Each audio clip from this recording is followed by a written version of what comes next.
Bon, on est rendu maintenant aux impacts futurs de notre alimentation. Et là, j'aurais pu passer bien du temps à regarder qu'est-ce qui se passe à Dakar, à Montréal, puis ensuite dans les Europes, mais ça aurait été vraiment long. J'ai préféré regarder la perspective que ces articles-là avaient faite au fil du temps.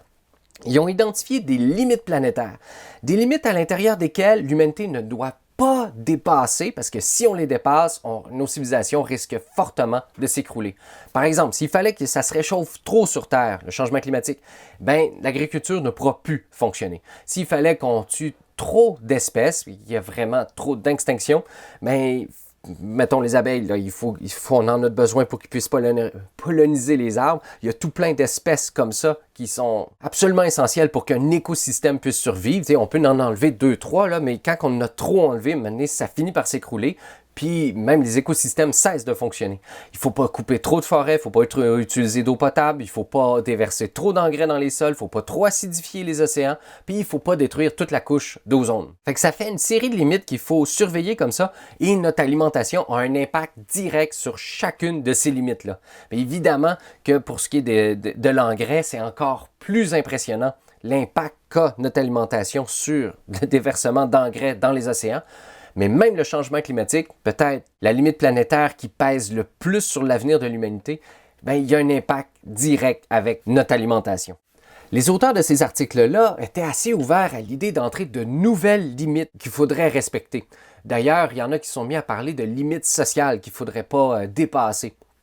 On pourrait parler de pauvreté, on pourrait parler d'accessibilité aux soins. Mais dans les limites physiques qui vous viennent peut-être en tête, il y a peut-être le continent de plastique, la quantité de déchets qu'on déverse dans les océans, rendu à une certaine quantité. Maintenant, ça va être difficilement viable dans les océans, fait que ça pourrait être une nouvelle entrée, une nouvelle limite qu'on pourrait rentrer là-dedans. Mais il y en a qui parlent souvent aussi de surpopulation. Les auteurs ici n'ont pas voulu inclure la surpopulation comme étant une limite planétaire. Peut-être pour ces raisons-là. En ce moment, on est en train de plus en plus de se rapprocher à 2 enfants par famille. Fait qu'on va bientôt stabiliser notre population terrestre, puis on semble vouloir stabiliser notre population à 11 milliards d'êtres humains. Mais regardez bien ça. Il y a à peu près 500 millions de kilomètres carrés de terres agricoles utiles en ce moment sur Terre. Fait que sans faire plus de déforestation, il y a donc un demi-milliard de kilomètres carrés de terres agricoles utiles qu'on peut utiliser en ce moment. Ça fait 11 acres par personne. C'est immense la quantité de terres agricoles qu'on pourrait se subdiviser entre chaque être humain. Fait qu'imaginez une famille de 4, ils se ramasseraient avec 44 acres, ou imaginez une ville, ça fait énormément de terres agricoles qui pourraient être utilisées pour chacune de ces villes-là. Mais 11 acres, là, c'est immense. Prenez l'exemple de John Jeavons. C'est un génie, là. Il est extraordinaire. Il fait du bio-intensif à côté. Il a une famille de 4, puis il a juste besoin de 0,03 acres, puis il fait son compost, il utilise ses graines, il les réutilise, puis non seulement il subvient aux besoins de sa famille, mais en plus il est capable de vendre de sa production agricole.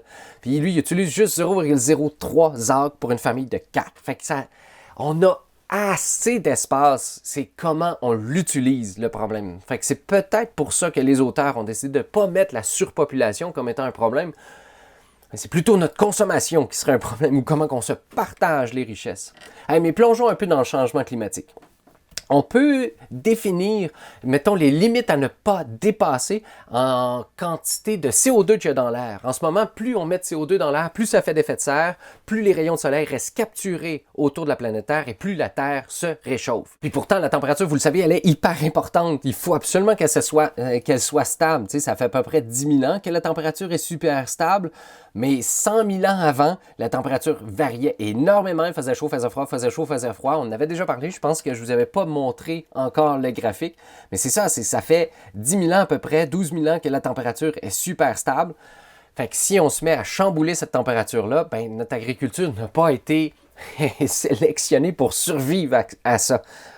Fait que, regardez bien, on s'est fixé comme limite là, 350 ppm. Si on dépasse 350 ppm de CO2 dans l'air, donc des parties par million de CO2 dans l'air, là, ça devient probable que notre agriculture ne puisse pas survivre, que ça chamboule trop les précipitations, les pluies, les neiges et compagnie. Il risque d'avoir davantage d'épisodes extrêmes de sécheresse ou de précipitation.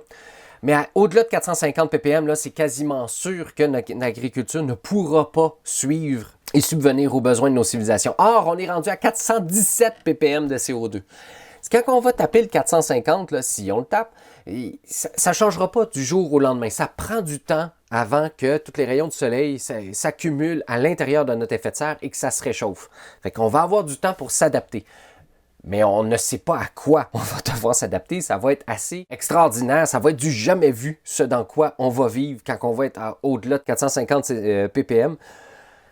Il va falloir avoir toute une adaptation, là, mais on ne sait pas comment une agriculture pourrait s'adapter à ça. Fait qu'il faut idéalement que ça soit en bas de 350. En bas de 350, on est pas mal sûr qu'on peut survivre. En haut de 450, on est pas mal sûr qu'on ne pourra pas survivre, que nos civilisations ne pourront pas survivre. Or, on est déjà rendu à 417 et ça monte d'une façon exponentielle. C'est vraiment triste. T'sais, en 2000, là, on était à 370. En 1980, là, on n'avait même pas encore atteint le 340 ppm de CO2 dans l'air. Puis, on a tapé le 300 ppm de CO2 en 1900. Fait que ça a pris énorme. Puis ça, c'était la première fois dans l'histoire de l'humanité que des humains vivaient avec 300 ppm de CO2 dans l'air. C'est à cause de tout le charbon qu'on avait brûlé. Mais ça, c'est exponentiel et ça n'arrête pas de monter de plus en plus rapidement. Pourquoi? Parce que notre système capitaliste, lui, est basé sur la croissance. Il faut que ça croisse comme ça. Puis la majeure partie de notre industrie, malheureusement, est basée sur les combustibles fossiles. Fait qu'on brûle de plus en plus du charbon, du pétrole, du gaz naturel. Et ça fait en sorte que, vu que l'économie croît tout le temps, ben notre consommation d'énergie fossile croît tout le temps. Puis comme notre agriculture est intimement liée avec les énergies fossiles, que ce soit nos camions, que ce soit nos engrais, que ce soit nos fertilisants, c'est tout lié à l'énergie fossile. Bon, notre façon de manger a un impact direct sur le réchauffement climatique. En fait, c'est ironique parce que l'agriculture et la foresterie devraient être des domaines où on capte du CO2.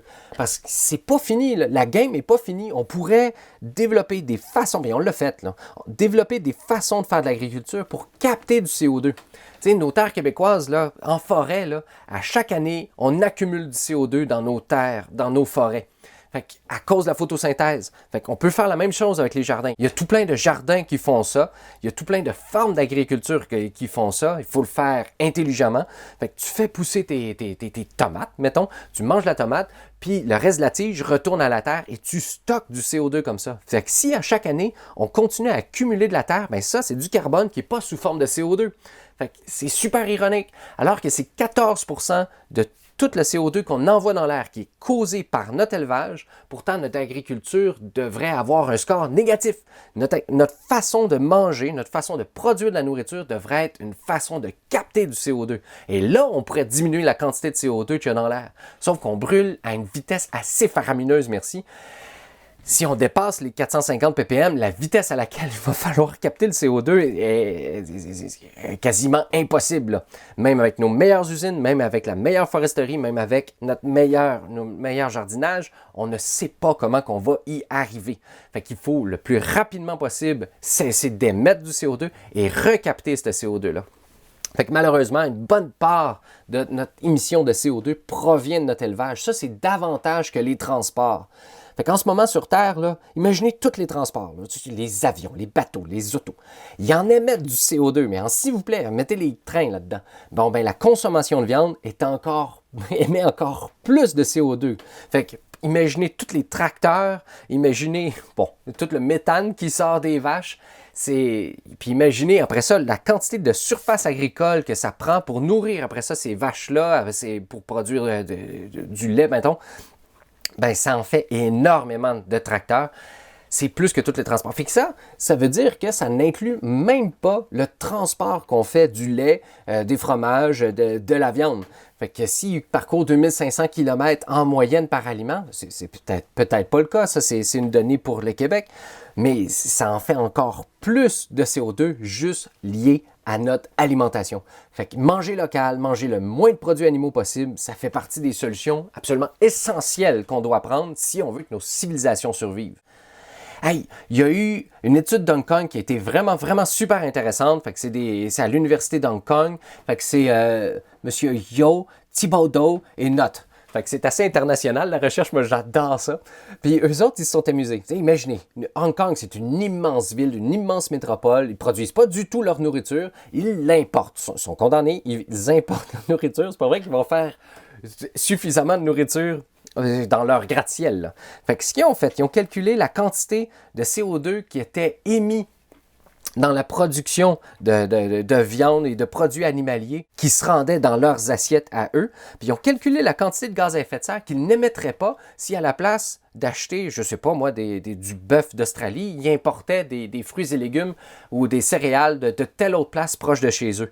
Ben, non seulement c'est efficace, mais en plus, ils pourraient respecter le protocole de Paris juste en changeant ce qu'ils offrent aux enfants dans les écoles, ce qu'ils offrent aux personnes qui sont dans les hôpitaux, et en proposant un guide alimentaire pour la société, là, plus axé sur les plantes plutôt que sur la viande. Et ça fonctionne! C'est complètement fou, là. Fait qu'on peut imaginer une métropole qui doit importer de toute façon sa nourriture, et elle peut être viable et respecter le protocole de Paris. Remarquez, le protocole de Paris pourrait être plus sévère que ça, mais quand même, c'est déjà bien.